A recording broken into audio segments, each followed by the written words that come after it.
So good morning, everyone, and welcome to Interview Bootcamp, being hosted by Tailored for Success and conducted by Excellent Services. My name is Liz Hart, and I'm the founder and executive director of Tailored for Success, and I'm very happy to have you with us today. I'm excited for this partnership with Excellent Services.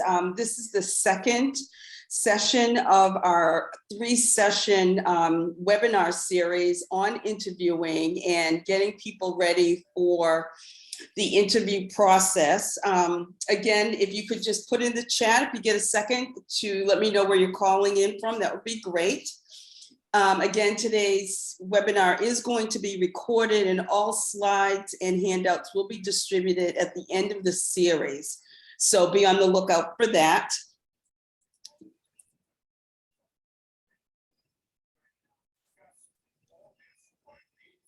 If this is your first workshop with Tailored for Success, I just want to give you a little bit of information about us. We have been serving job seekers for 20 years now, and we focus our services on three interconnected programs. Reimagine Your Career program, which is our virtual monthly webinar series, of which this one that we're at today, Interview Bootcamp Session 2, is part of. Our Career Closet for women and men, and our Boots to Suits Veterans Transition program that also works with women and men who are transitioning out of the military into civilian jobs. I want to thank you for coming. I'm going to put the website of Tailored for Success in the chat so you can find out more information about what we do and what we can offer you, and also to find out more about the third series, which will be held next week. Our presenters today will be from Excellent Services. It's Emily, Willey, and mgolladay. I am very excited to hear what they have to present to you, and I'm going to turn the agenda over to them. I've given you sharing ability, so you should be all set. Awesome. Thank you so much, Liz. I really appreciate it. And I'm super excited to connect with everyone today. I know sometimes the job search process and the interview process can be a little intimidating, so we're here to help. We do it day in and day out, and we help people at Excellent Services to get jobs in their respected fields of work. So what I'll do is I'll start sharing my screen, and then we can go from there.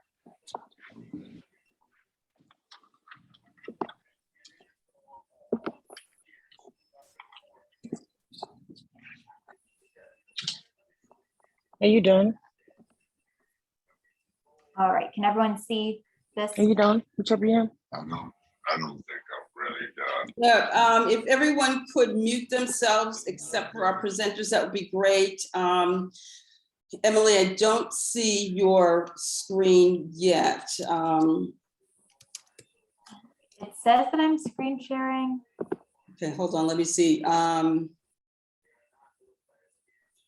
we will see the Emily screen also. If just let me know by raising your hands if you can see Emily's screen. It could be just me. Yeah, it can You can visible. see? All right, let me stop sharing and then reshare.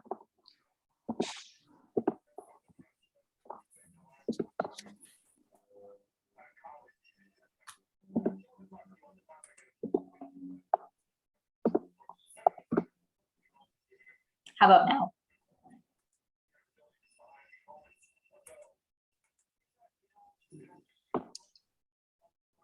Anything? For some reason, I am still not seeing anything. Now visible. It's still not visible. Hold on one sec. No, Liz, sorry. I feel like you have to just select the view option, which is just at the top right corner, because Liz is still sharing a screen. So we are seeing two screens, Liz screen and Oh, Emily's you are screen. seeing two screens. Okay. Yeah, we just have to select the screen to see. Yep. So if you go to the top right corner and just View hit options. options, and then Emily, Willey, you'll be able to see it. But yeah, I think we can jump in. It sounds like most people can see the screen currently. So like I had mentioned, Matt and I are here with Actilent Services. We do recruitment for companies in and around the greater Boston area. Specifically, we are a national company though. So regardless of where you're located, I know I saw some people in the chat from New York, some from Michigan. So we do have locations all throughout the United States. So like I said, we're here to just give you some tips and tricks on some interview prep and hopefully see some success with those interviews that everyone is having.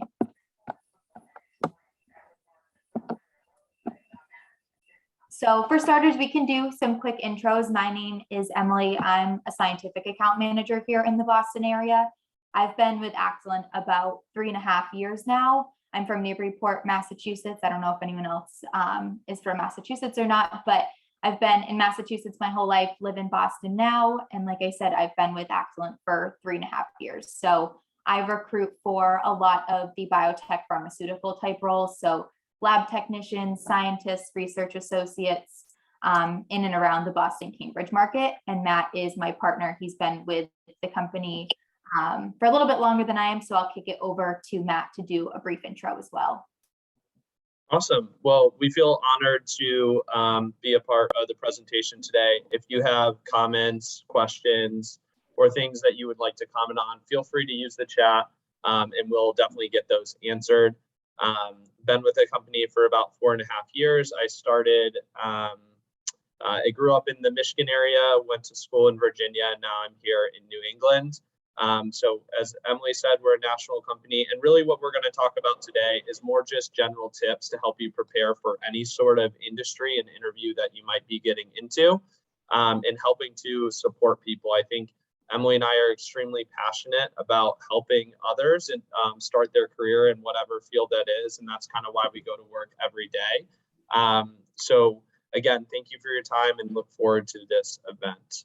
You can hit the next slide, Emily. Awesome. So just for those of you that joined session 1, again, Actilent specifically, we're an engineering and science company. We do have other companies as tied to our parent company that also help support people within the manufacturing and financial and customer service sector, as well as a company that does a lot of work within the IT field as well. But again, Emily and I specialize in the sciences, but our presentation is driven around just general interview tips and tricks.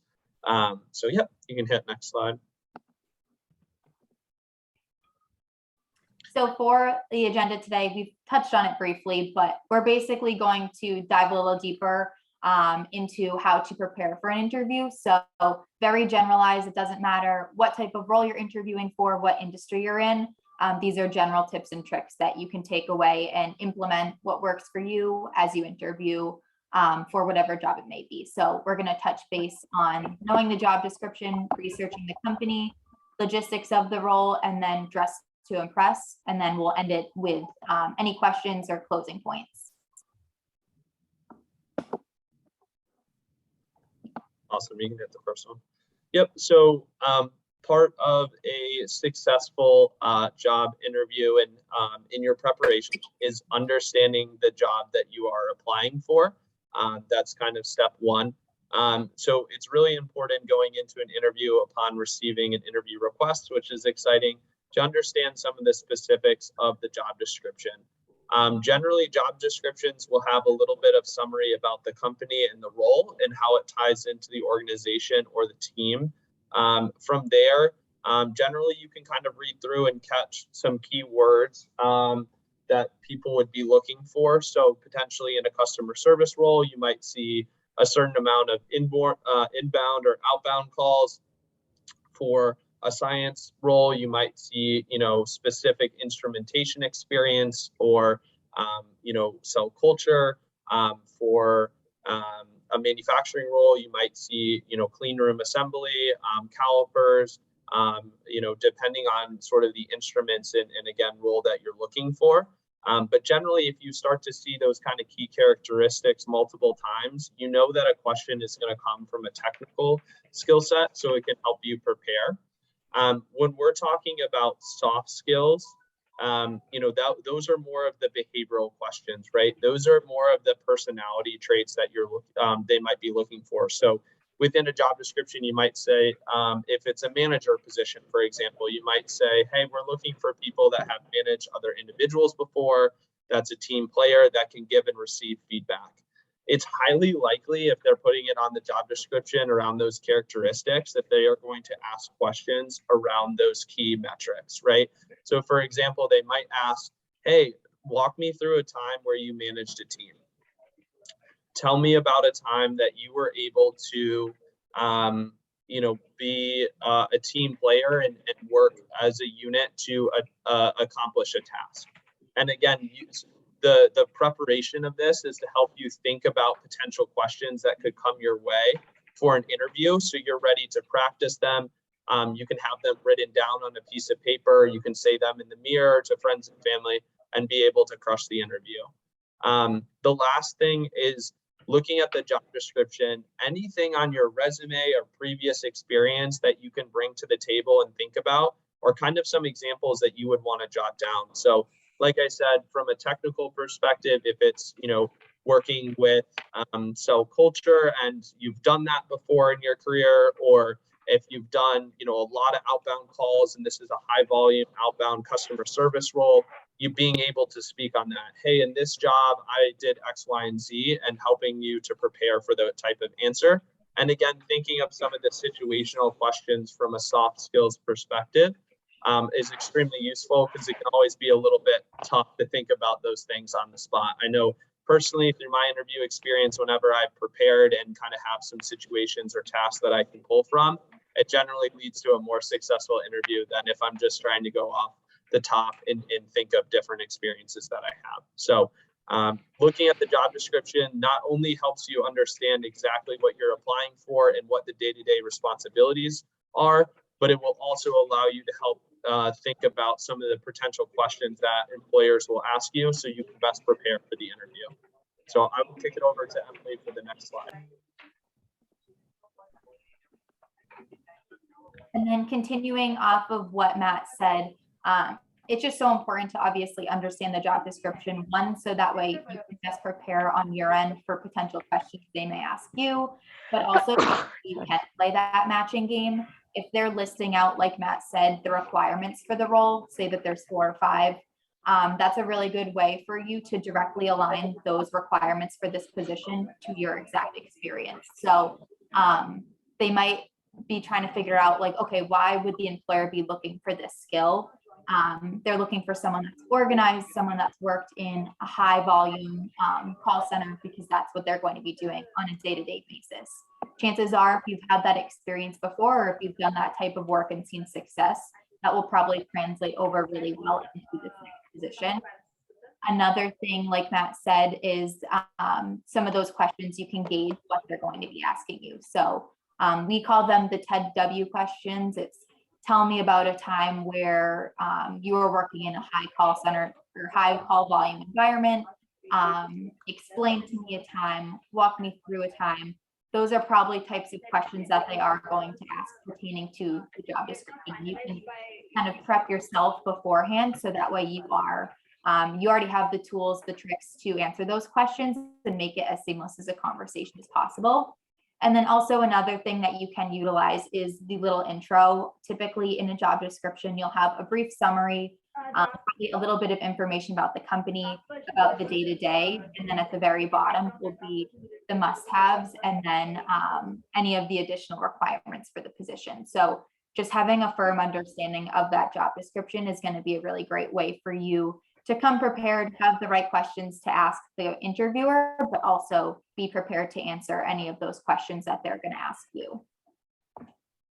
So I'll slow it down for a bit. I know we do have a couple messages in the chat, so I just wanted to see if anyone had any questions before we jump on. You can type those into the chat, or if you're comfortable speaking up, just pertaining to the job description portion of the interview.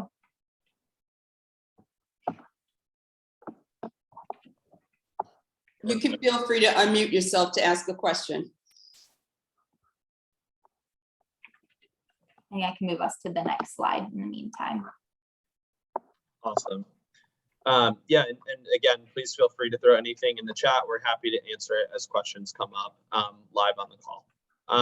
For in terms of helping to continue to prepare, a big part of the preparation is understanding and researching the company, right? What outside of the job description, which is more focused on day-to-day responsibilities and sometimes the soft skills. What is this company specifically doing? Where is the company potentially going? These are all things that will help you sound knowledgeable and add to the employer's excitement around your candidacy. So some of the key things to look on when you're doing a website is values or mission of the company, especially if it aligns to things that you're passionate about. You can bring that up in an interview. Again, it shows that you've done some research and truly care about the position.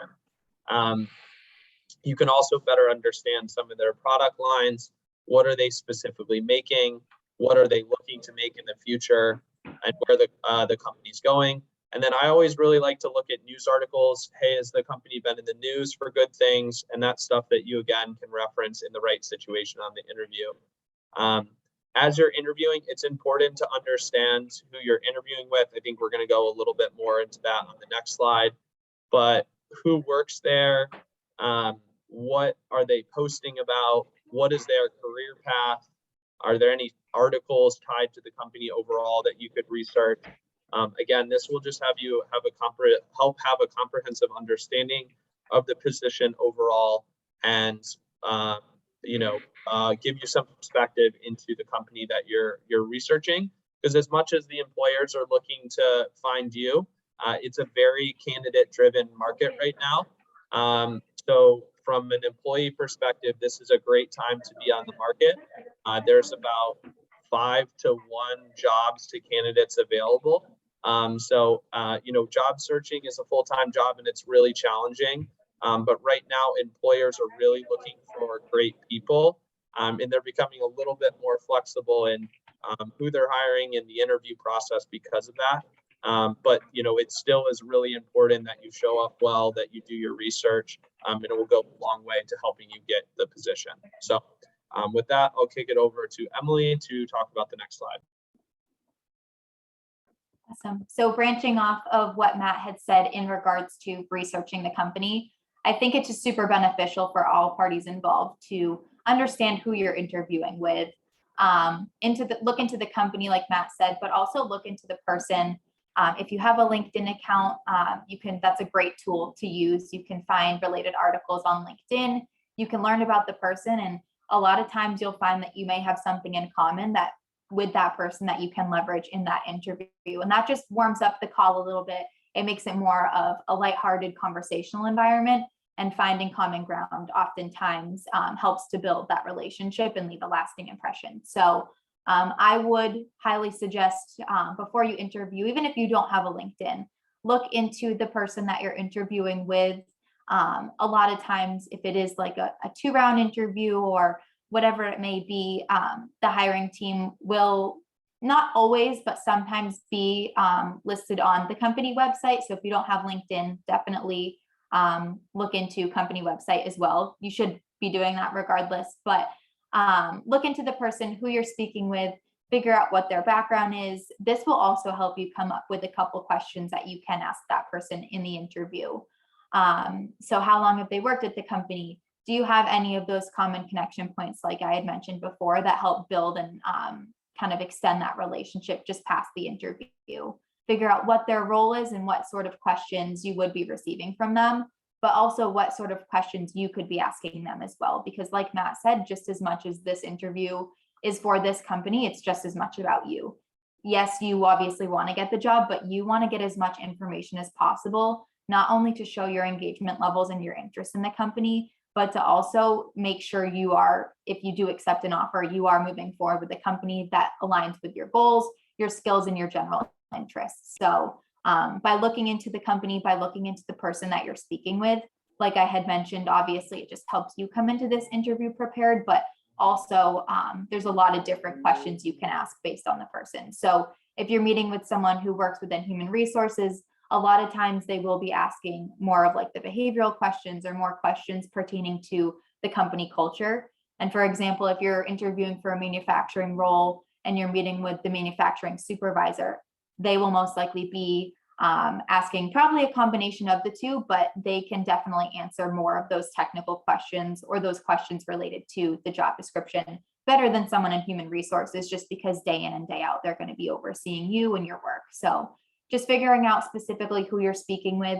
That way you not only understand their background, what they're responsible for, but you can kind of prepare for the questions they're going to ask you, and vice versa. You can prepare some questions to ask them as well.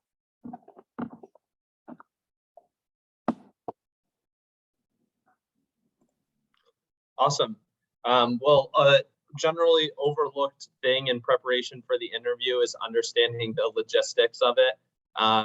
It's perfectly appropriate if, a recruiter or an HR or talent acquisition person or a hiring manager is setting up the interview to ask these types of questions so you understand the type of interview that you're walking into. Because obviously every interview is a little bit different, and it will help to sort of adjust the preparation that you're having for the specific interview. So understanding the time, hey, is this a virtual or on-site interview? If it's virtual, trying to join the link a few minutes early in case there's any technical difficulties. If it's on-site, making sure you're there 5 to 10 minutes early walking in. So you're still being respectful of their time, but you're still showing that, you're present and ready to interview. Understanding who you're interviewing with, what is their title, what have they done. It's going to kind of change the questions you ask, whether it's HR or the hiring manager themselves, like Emily was discussing earlier. How long is the interview, so you're not worried about press for time or missing other commitments that you may have. And then understanding what the overall interview process looks like. Is this a final decision? Is this, if this goes well, then they'll set up an on-site. So you might want to send a thank you note to kind of push for that. I guess, feel free to throw it in the chat, but if it was a virtual or on-site interview, do you think there's any differences in preparing for these interviews?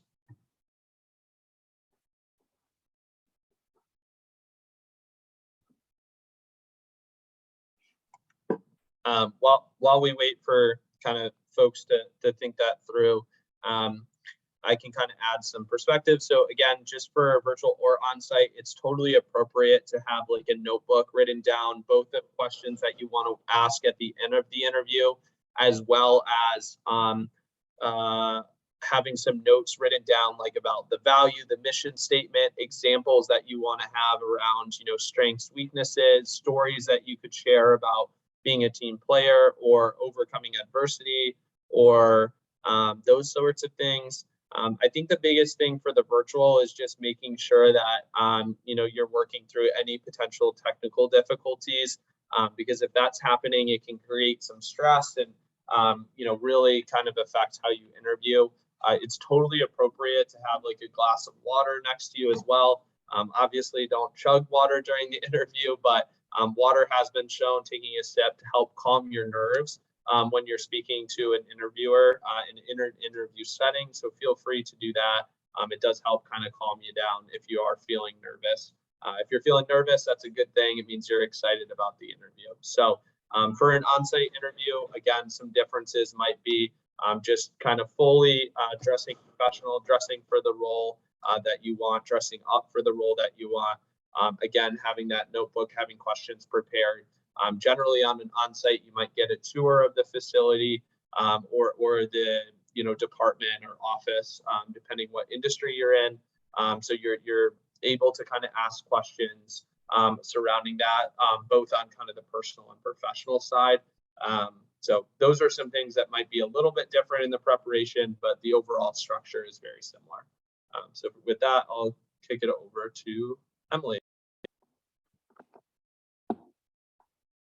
Awesome. And then kind of piggybacking off what Matt just said about the dress codes for interviews. So whether it's virtual or in person, it's a similar concept. You definitely want to dress for success. You want to leave, you want to make a good first impression if it is a first round interview, but you also want to leave a lasting impression if it is headed into the final round. So for you, like when you do dress professional, it demonstrates you not only care about the interview, but you're committed to the job and you will give off that good first impression or continue to leave that good impression as you move into the additional rounds. Obviously, dress code for each position is going to differ depending on what you're doing. So when I first started at Aerotech, I actually recruited for labor positions, skilled trades. So I did a lot within welding. And now I'm on the sciences side of things. So in a lab, very different setting from a welding environment. But depending on what role you are interviewing, it's still important to dress to impress, but you're not necessarily going to wear a full suit to a welding interview, for example. So just having an understanding of the dress code of the employer, I think for any position, just moving forward, I would say a nice shirt if you have one, dress pants, and a nice pair of shoes. If you don't have like a nice pair of dress pants, a nice pair of jeans, no rips, no frays, but it is going to depend obviously on the position you are interviewing for. So if it is something within finance, you're probably going to want to wear a nice suit because that is going to be the dress code for most financial institutions. But it's all about the company that you're working for. Again, for the welding interviews, for example, a lot of those candidates would show up in a nice pair of jeans, nice pair of pants with a button-down shirt. Day to day, they're not going to be wearing suits. All those candidates, for the most part, would be wearing shirts that were supplied by the employer with work pants and work boots. So it is going to depend, but just a general rule, you would want to dress professionally, make sure none of your clothes have like rips or holes in them, a nice blouse if it is virtual. So that way, from what the camera can see, you are dressed nicely. And then if you're in person, just make sure obviously you have the nice pair of pants to match. But this is a really great way to, like I said, leave or make a great first impression. And then if it is headed into the final rounds of the interview process, just leave and continue that lasting impression, coming off professional, showing you're committed to the job, and then hopefully landing within an offer. Obviously, so much more goes into it than just how you're dressed, but that's definitely a factor that does play into this. But there are a lot of places, local, I mean, like TJ Maxx, Marshalls, that have a bunch of nice dress clothes. So for any interview process, I would just recommend stopping by if you don't have anything, grabbing something nice and avoiding any like rip sprays along those lines. If you could just leave it on this slide for a second, that would be great. Mhm. And yes, Liz, thank you so much for throwing that in the chat. So wanted to make sure that we pause there to discuss. So again, this is an incredible program tailored for success. So if you are in need of, clothing, the career closet can definitely help get you set up for any business interview. So please utilize this incredible organization for, to help dress to impress. And then in terms of the background for virtual interviews, the beauty of some of these new features is being able to kind of blur out your background to keep it professional. You can always use like a wall or a window or something. What you don't want is just craziness or, family members running around in the background, or maybe something like not work appropriate on the back of the wall. I would say over the past like 2.5 years, it's definitely gotten very flexible, and people kind of understand the work from home life. I think companies right now, about 42% of them are staying in like a hybrid remote. Again, depending on industry and job title, flexibility. So, something that, Emily or I have background-wise is totally appropriate. Again, take advantage of the business filters that you can see on like a Microsoft Teams, or, Zoom is a little bit harder with that sometimes, but a Teams or a WebEx or something like that, depending on what the company uses, is totally appropriate. So, Liz, hopefully that answered your question, and just wanted to pause there for a minute. Awesome. Yes, thank you. Of course. And one thing I wanted to piggy off of that with Matt, a lot of times with virtual interviews too, you want to make sure you're in a quiet setting as well. I know I live on a main road right now, so I apologize if you hear any trucks going by or loud cars, but just make sure you have a good environment that you are taking the interview from. One, it's going to be good to just calm any nerves. It'll be peaceful. It'll be as relaxing as possible, but also having a strong Wi-Fi connection too. I know it's great because with virtual interviews, obviously you don't run into traffic anymore. You aren't running late due to accidents that may happen on your drive into the facility that you're going to interview at. But the downside with those virtual interviews is, and we've seen it almost every single day, there are times where technical difficulties do come into play. So like Matt said, showing up like 5-10 minutes early to an on-site interview is great, but I always recommend signing into your virtual interview like 10-15 minutes early, just to make sure that you're not going to run into any technical difficulties. And if you do, you'll then have time to reach out to the person you're speaking with to let them know, hi Liz, I'm just reaching out, we're having issues getting into the interview. And it gives you time. So hopefully by the time of your interview, assuming you sign in 5-10 minutes early, the issues are cleared up and you're good to go.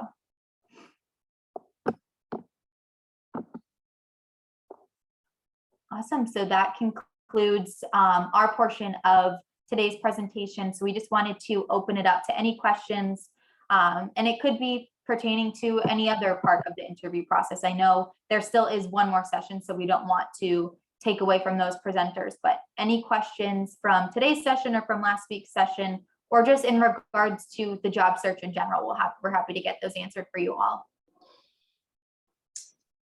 Great, Emily, thank you so much for opening up to questions, and thank you, Matt, for all of the great information both of you have shared. Does anyone have any questions that they'd like to ask, either in the chat, or you can go ahead and unmute yourself? This is a great time to get expert one-on-one information and coaching from people that this is what they do for a living. So feel free.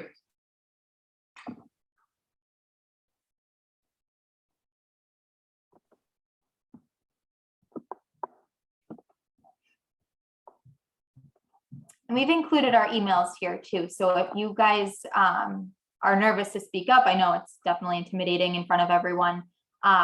Feel free to reach out there as well. We're happy to help out at any point in time. And Liz, I believe you said the slides will be posted, so Right. We'll have the recording of this. Right, exactly. And I'm actually going to stop the recording now because I know sometimes people don't want to talk on the recording. So let me stop.